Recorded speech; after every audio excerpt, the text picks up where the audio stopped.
নবীজির কথাই নিয়ে নেই, তাহলে ওনার নিজের মুখের কথা উযীতু ফিল্লাহি ওয়ালাম ইউযা আহাদ, তোমাদেরকে বুঝাইতে যে আমাকে যে কষ্ট স্বীকার করতে হয়েছে, ১,০০,০০০ নবী, ৩১২ জন রসুল, সবার কষ্টকে এক জায়গায় করলেও আমার কষ্ট এর চেয়ে বেশি হবে।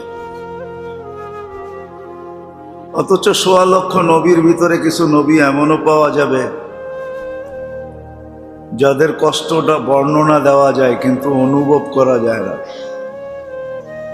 ২ টুকরা হয়ে যাওয়া, মাছের পেটের ভিতরে ৩ অন্ধকারের ভিতরে পুরাটা মাস ৪০টা দিন কাটানো, কতই না কষ্ট ওনারা স্বীকার করছেন। কিন্তু আমাদের নবীজি বলতেছেন সব নবীদের কষ্ট এক জায়গায় করো, তারপরও আমার কষ্ট বেশি।